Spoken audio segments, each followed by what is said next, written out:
Sex and the City, series number 6, the last episodes of the older generation of the Sex and the City material. The Russian fellow stories, and then we'll move on because Sex and the City just had its premiere here on HBO with the latest called, I forget what, Baryshnikov, a great ballet dancer, producer, choreographer, was, but somehow not a very likable figure on the screen, in my view. Of course, it's not something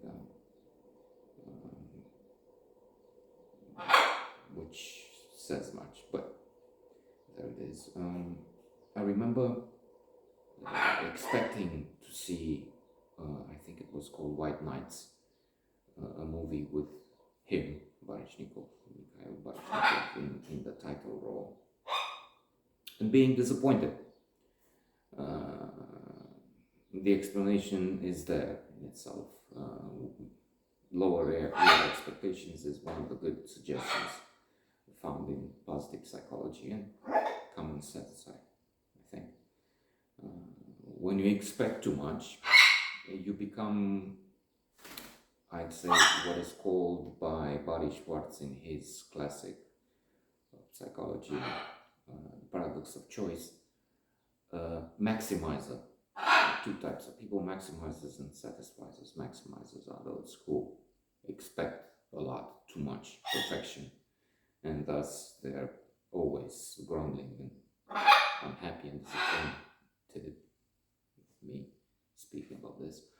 Or we have the other category of happier people, satisficers. Is it good enough? Is it what is to be expected from one thing or another, seeing there is no perfection, unless you're religious and then you thank God. And by the way, one of the demonstrations of the existence of God has some appeal, although somehow I still don't believe in him. Her mother God is a neutron. The idea of perfection, if there is perfection as an idea, as a concept, which sounds really appealing, then existence has to be, if for one thing to be perfect, it has to exist, something. So anyway, trying to return to Baryshnikov. Okay, so in that film, he was a ballet dancer defecting from Russia, from Soviet Union at the time. And in fact, Baryshnikov had that real story. So although I somehow don't find him appealing as the character in that film of decades ago, and alas, in Sex and the City, I don't see him as one of the favorite figures.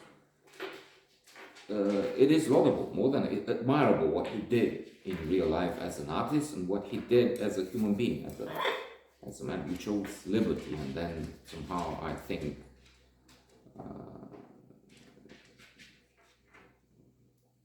I've read, or it was in the news, he worked for this somehow.